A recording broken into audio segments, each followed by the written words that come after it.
Hello दोस्तों, आपका स्वागत है हमारे चैनल PSR ऑनलाइन एजुकेशन पर। तो आज बढ़ते हैं एक नई क्लास की तरफ। हेलो, नमस्कार एंड आदाब। ठीक है, मैंने पिछली क्लास में कुछ सवाल करा दिए हैं और हम बात कर रहे हैं मॉक टेस्ट। किसकी? Mock test.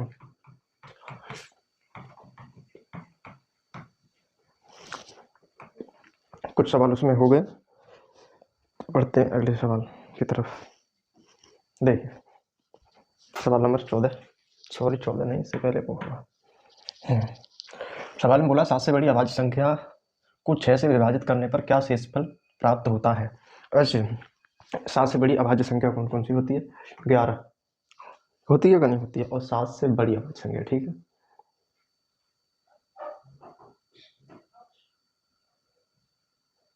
सात से बड़ी अभाज्य संख्या क्या है?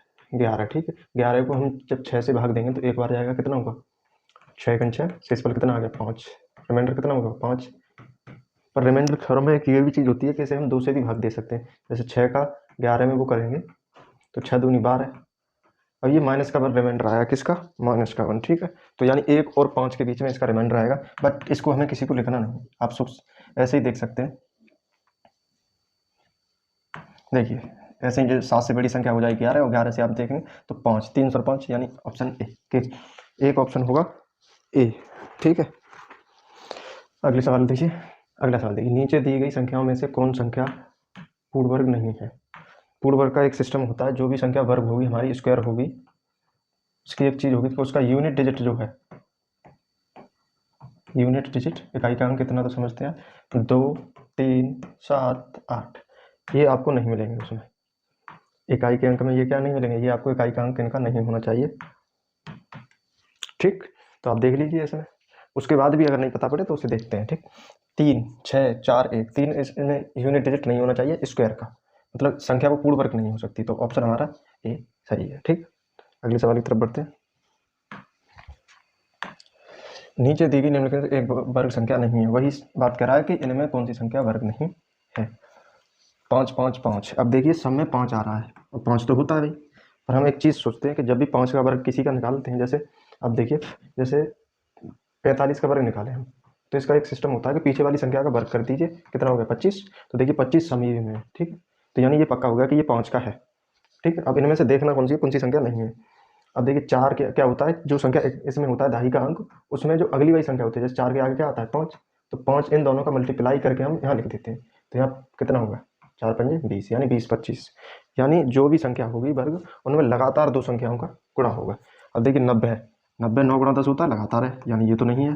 ठीक, 36 6 × 6, 6 × 6 ही होता है, पर ये संख्या 6 से आगे की नहीं है, बराबर, तो ऑप्शन हमारा सी होगा। अब देखिए 72, 8 ने 72, 8 × 9, ये इसका है। ठीक है,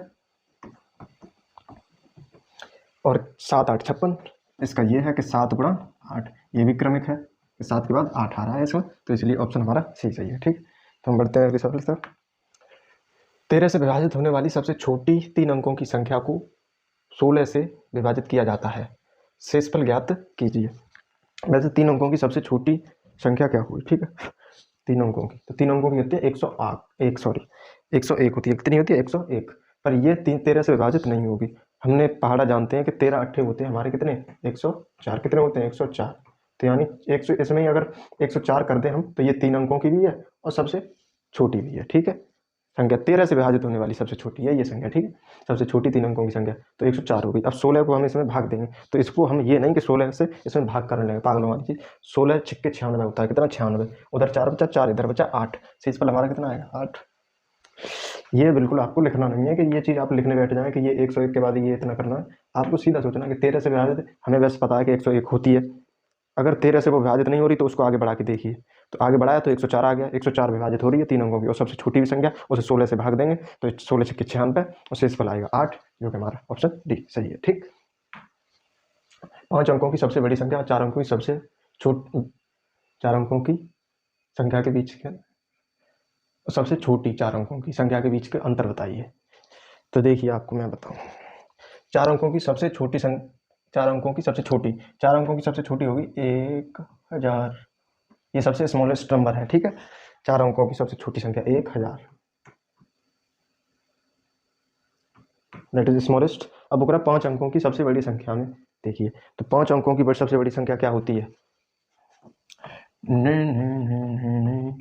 99,000 में से 1,000 कम करेंगे तो क्या आ जाएगा? 98,999। ठीक है, ये भी लिखना नहीं है हमें कि हाँ ये लिखते रहे, सोच लेते हैं कि 99,000 है और 4 अंकों की 1,000 है, उससे घटा दिए कितना आएगा? 98,999। बार बार करेंगे सवाल आपको, तो ये बार बार सवाल आपको समझ में आएगा। यदि संख्या p 2 से विभाज्य है और संख्या q 3 से विभाज्य है तो निम्न में से कौन सा कथन सत्य है? ठीक, p और जो p हमारा एंड q अलग अलग डिजिबल है, ये 2 से विभाज्य है और ये 3 से। ठीक, यानी ये संख्या ऐसी हैं जो 3 से और 2 से कटती हैं। p 2 से कटती है और q 3 से कटती है। अब वो कह रहा है, अब मान लीजिए हम जैसे मान लेते हैं कि ऐसी कोई संख्या ले लेते हैं जैसे 2 है। अब देखिए 2 से ये p संख्या है तो p को हम क्या ले लेते हैं? 2। इसको मैं समझा रहा हूँ, आपको ऐसे करना नहीं है। ठीक है, p हमने मान ली 2 संख्या है और 2 को जब 2 से विभाग करेंगे तो वो पूरी पूरी कट जाएगी, तो यानी 2 से विभाज्य होगी। q हम मान लेते हैं 3, जब 3 से काट रहे हैं तो 3। अब देखिए वो बोल रहा है सवाल में पहले डिजिबल मतलब सॉरी मल्टीप्लाई बोला है उसने कि इन संख्याओं का अगर जो गुणा है वो 2 और 3 दोनों से कटेगा, तो 2 3 कितना होता है? 2 3 या 6 और 6 होता है वो डिजिबल होता है पूरा 2,3 से। ये तो बात सही है भाई, तो हमारा ऑप्शन ए सही है। अब इसको साइड में रखते हुए हम तीनों को सिद्ध करेंगे। देखिए 2 3 5, 5 को हम 2 और 3 से नहीं काट सकते हैं, पूरी पूरी बार भाग नहीं जा सकता, तो यानी ऑप्शन ये गलत होगा। फिर प्लस सॉरी क्यू 6 से विभाज्य जो संख्या आएगी वो वैसे भी नहीं कटेगी, तो 6 से विभाज्य 2 3 6 और 6 से 6 वैसे ही कटेगी, तो ऑप्शन ए ठीक है। ये 5 से यानी p plus Q digital by 5 2 3 5। अब जरूरी थोड़ी है कि 2 3 ही हो, कुछ और भी हो सकते हैं पर वो कटेंगे नहीं। और p plus Q into multiple Q ये भी नहीं कटेगा, यानी ये ऑप्शन तीनों हमारे कैसे हैं? गलत। हमारा ऑप्शन ए ठीक है। बढ़ते हैं। यदि p एक पूर्णांक है तो p का न्यूनतम संभव मान क्या होगा जहां p स्क्वायर इंटू 156 इंटू 135 14 से विभाज्य है? ठीक, इस सवाल को समझिए, मैं समझाऊँ। देखिए कैसे, ज़्यादा लिखना फिरना कुछ नहीं है। जैसे p स्क्वायर इंटू 156 और 135 यही है। ठीक, और भागित किससे देना? 14 से। ठीक, 14 को हम क्या लिख सकते हैं? 7 गुणा 2। क्या लिख सकते हैं? 7 गुणा 2। ठीक,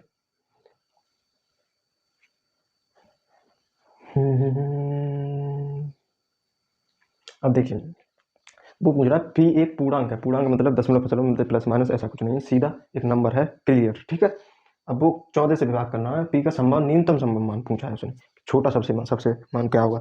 p 14 को हम लिख सकते हैं 7 गुणा 2। ठीक, पर ये देखिए ये 14 से जब ये संख्याएं कट जाएंगी तो हमारे p के पास ऐसा क्या मान होना चाहिए कि जो 14 से कटता हो। ठीक है, तो हम न्यूनतम सबसे मान लेंगे। सबसे छोटा 2 संख्या है वो 2 स्क्वायर कर देंगे तो 4 हो जाएगी, मुश्किल है, कटना नहीं होगा कि 2 इसमें ही कम है, तो यहाँ से फिर कहाँ से आ जाएगा? ठीक, अब 5 की बात आई, 5 7 से काटना है, यानी ये ऑप्शन कट गए। अब न्यूनतम की बात है तो 14 को देखेंगे, 14 उधर के 14 से 14 कट जाएगा पर ये संख्या नहीं कटेगी। ऐसा भी है कि ये 14 से संख्या नहीं कटेगी। कट कैसे जाएगी भाई? 5 है इकाई का, ठीक है, तो यानी 14 से यहाँ रखेंगे जब तो ये संख्या नहीं कटेगी, तो ऑप्शन हमारा बी है। यानी इस सवाल को हमने कुछ ना हल किया ना कुछ, सीधा ऑप्शन एलिमिनेशन की मदद ली है हमने और सीधा हमने कर दिया। ठीक है, कि बी है वो 7, पी स्क्वायर का है, पी का न्यूनतम मान बी 7 होगा। ठीक, अगले सवाल देखिए।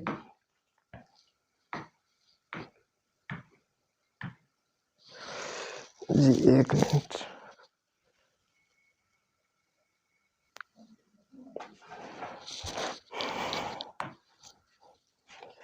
अगला सवाल है 21। देखिए सवाल को,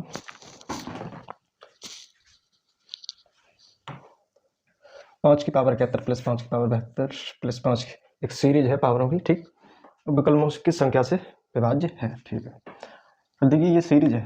ठीक, इसमें जो सबसे छोटी संख्या होगी, ऐसा होता है ज़्यादातर कि छोटी संख्या को कॉमन लेंगे, तो 5 की पावर 71 को हम जो कॉमन लेंगे तो जब इससे कॉमन लेंगे तो ये एक बार यहाँ पर एक घात है, तो 5 की पावर एक घात क्या होता है? 5। इसी प्रकार यहाँ पर 2 घात बचेंगे तो ये होगा 5 की पावर 2 घात यानी 25, यहाँ 3 तो 125 और प्लस 4, 75 से 4 कम है तो यानी 625। अब देखिए इन सबको जोड़ लीजिए। ठीक है, 25 बचे 150, सॉरी ऐसे 25 25 50। ठीक, ये 150 हो गए, 150 जब इसमें जोड़ेंगे 630 में, इसे काटेंगे 630 ये हो जाएंगे, 30 50 जोड़े 680, 780, 700 और एक 781, यानी यहाँ इतने हुए जोड़े कितने? 700 इंटू 5 की पावर 71। अब जो संख्या इनमें से इस 781 को काट देगी वो इसका अगर ये मल्टीप्लाई है तो इसे भी काट देगी। तो हमें बस यही देखना है, ठीक। अब 9 नेम 81, 9 छिंग 54 होता है, ठीक। 9 7 63, यानी ये पहले हम 71 को ही देखते हैं, ठीक। 71 एकन 71, 7 बचे, 71 एकन 71, तो यानी ये हमारा ए ऑप्शन 71 से कट जाएगा। पर इसे एक चीज़ और देख लीजिए, जैसे 9 से 1 आ रहा है इसमें, 9 नेम 81, तो 81 ये 70 मान लीजिए, 9 7 63 हो गया 630, यानी ये संख्या नहीं कटेगी। यहाँ देखिए 9 नेम तो ये 90, 9 नेम 81, यानी 810 के करीब पहुँच जाएगी, तो ये भी नहीं होगी।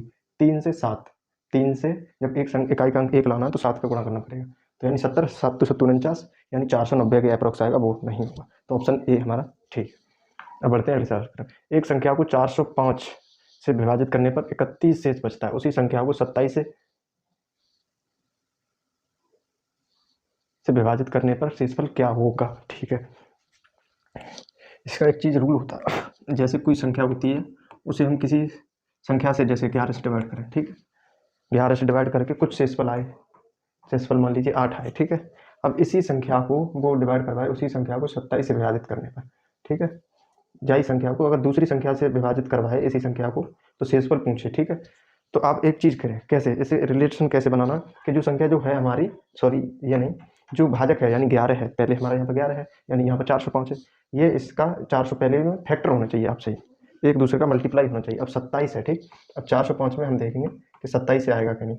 27 सेकंड 27, यहाँ 3, यहाँ बच्चे 1 13, 135, और ये 5 बार चला जाएगा, 20 में 5 बार चला जाएगा, यानी 135, यानी ये इसका फैक्टर है, 405 का ये फैक्टर है, यानी दूसरी संख्या हो वो इसकी फैक्टर हो। तो हम क्या करते हैं, हम जो शेषफल है, जैसे शेषफल 8 है तो 8 में ही हम भाग देते हैं किसका, उसी संख्या से, जो शेषफल है उसी संख्या से हम उस संख्या में भाग देते। तो यहाँ तो रिमाइंडर 8 ही आएगा कि ये संख्या छोटी है इससे, और छोटी होती है तो उस संख्या को हम रिमाइंडर लिख देते हैं, उतना ही वो होता है, रिमाइंडर लिख देते हैं, ठीक। अब सवाल में कि 405 से विभाजित करने पर 31 शेष बचता है, जब उसी संख्या को 27 से विभाजित करने पर शेषफल, मैंने बताया 405 का फैक्टर 27 है, यानी 27 में किसी संख्या को गुणा करके 405 आ जाता है, ये है। तो हम उसी संख्या में जो शेषफल है उसी संख्या में उस भाजक को जो दूसरे वाला है उससे भाग कर दें। 27 में 31 से जब 27 में भाग करेंगे, 31 में जब 27 से भाग करेंगे तो 7 और 4 11, यानी ऑप्शन सी। इसको लिखने की भी जरूरत नहीं है, ठीक। मैंने आपको जो चीज़ समझाई उसे ध्यान रखना, फिर समझा दूंगा, सवाल में बार बार आएंगे तो समझना। जब किसी संख्या को 624 से विभाजित किया जाता है तो शेषफल 53 प्राप्त होता है, यदि उसी संख्या को 16 से विभाजित किया जाए तो शेषफल कितना होगा, ठीक। 624 है संख्या को, पहले हम देख लेंगे ये इसका फैक्टर है कि ना। तो 16 चौका 64, 16 तिया 48, तो 48 यहाँ हो गए, 4 यहाँ बचे 5, 1 14, 16 निम्मा 9 6 90 और 6 1 16 निम्मा 144, यह फैक्टर है। 39 बार इसमें क्या हो गया, भाग हो गया, ठीक है। तो यानी ये इसका फैक्टर है, 624 का 16 है वो फैक्टर है, ठीक है। तो हमें क्या करना है, 53 में भाग दे देना, 16 का 16 दिया 48, 48 यहाँ 48, 53 में से जब हम 48 को घटाएंगे तो कितना आएगा, शेषफल 5 आएगा, जो कि हमारा ऑप्शन डी सही है, ठीक। जो एक्शन आप उसके साथ करेंगे, मतलब ये अभी नहीं कि अगर ये इसका फैक्टर है, जो दूसरी संख्या है वो पहली संख्या का फैक्टर है पहले डिवाइडर का, तो उसमें जो शेषफल आता है उसी संख्या को हम दूसरे डिवाइडर से शेषफल निकाल देते हैं, ठीक। यदि किसी संख्या को 129 से भाग दिया जाता है तो 27 शेष बचता है, इसी संख्या के 4 गुणा को 86 से भाग विभाजित किया जाता है तो शेषफल क्या होगा। अब ये आ गया कि रिएक्शन, एक्शन एंड रिएक्शन क्या है इसमें, देखिए जैसे 129 से भाग करने पर हमें शेषफल प्राप्त हुआ कितना, 27, किसी संख्या को 29 से भाग करने पर 27 शेषफल प्राप्त हुआ, ठीक। अब वो करा इसी संख्या के 4 गुने को जब 86 से डिवाइड किया जाए तो क्या होगा, ठीक। तो इसमें ये होगा, देखिए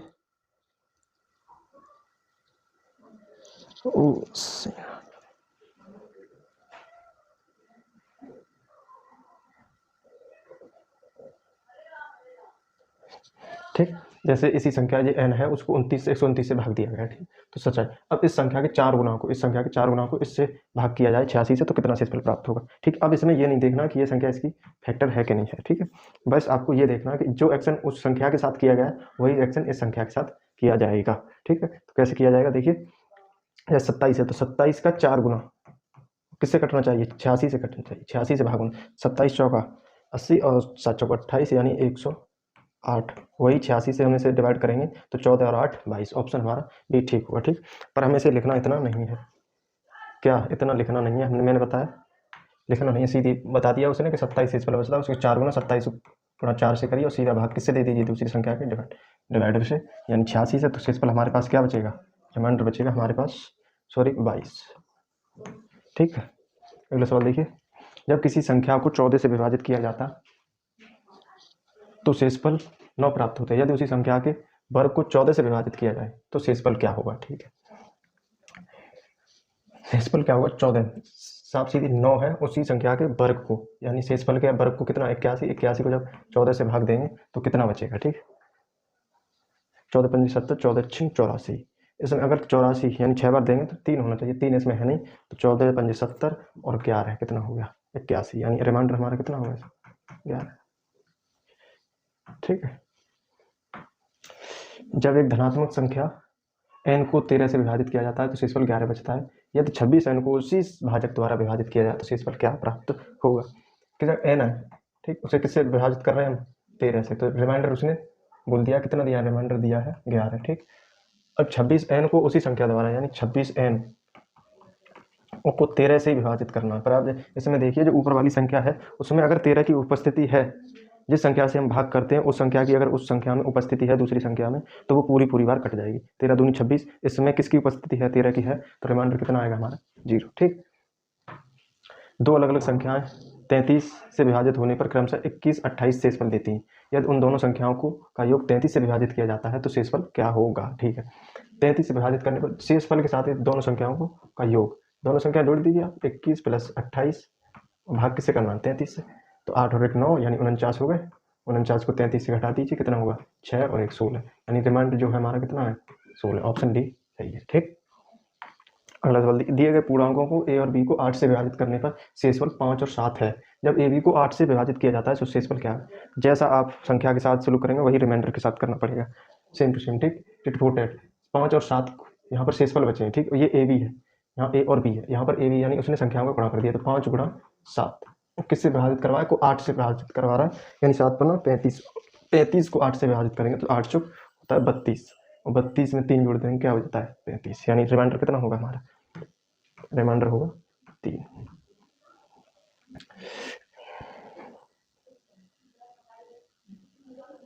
देखिए यहाँ से भी हम रिमाइंडर निकाल सकते हैं। इसकी एक चीज़ बताऊंगा आपको, जैसे 8 से 5 × 7 में 8 से भाग देना, तो हम कैसे रिमाइंडर निकालें, 8 से जब 7 में भाग देंगे तो हमारी संख्या रिमाइंडर आएगा 7 ही 7 होगा। ठीक है, पूरा,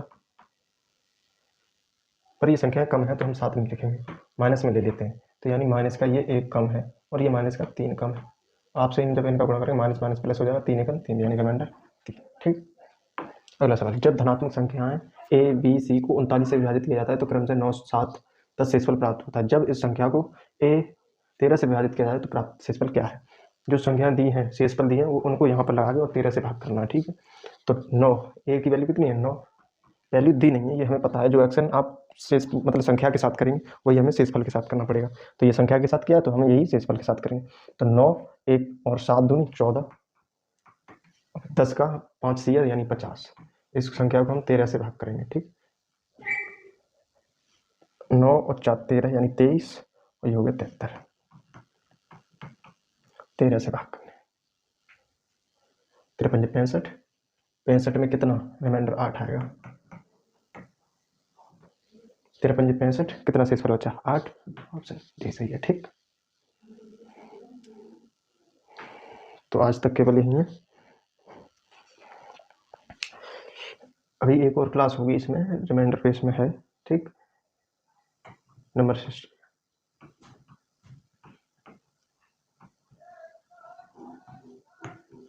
एक हो गई है, ये दूसरी है, यानी 3 क्लास अप्रोक्स।